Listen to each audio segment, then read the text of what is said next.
પાકિસ્તાનમાં આ મહિનાની 19 ફેબ્રુઆરીથી આઈસીસી ચેમ્પિયન્સ ટ્રોફી 2025ની શરૂઆત થવાની છે।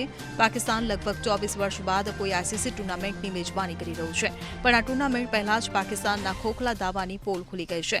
ચેમ્પિયન્સ ટ્રોફી 2025 માટે પાકિસ્તાનની તૈયારીઓ હજુ પણ પૂરી નથી થઈ। કેટલાય મેદાન હજુ રમવાને લાયક નથી। સ્ટેડિયમોમાં ન તો ફ્લડ લાઇટના ઠેકાણા છે, ન મેદાનના। તેનું ઉદાહરણ તાજેતરમાં જ જોવા મળ્યું છે, જ્યાં ખરાબ ફ્લડ લાઇટના કારણે મહેમાન ટીમનો એક ખેલાડી ખરાબ રીતે ઘાયલ થઈ ગયો હતો।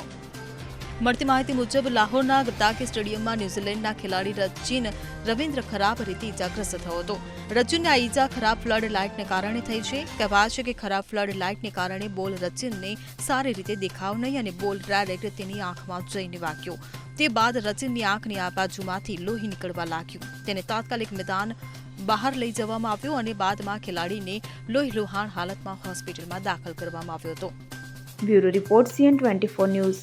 હવે જુઓ દેશ દુનિયાની તમામ ખબરો તમારી આંગળીના ટેરવે।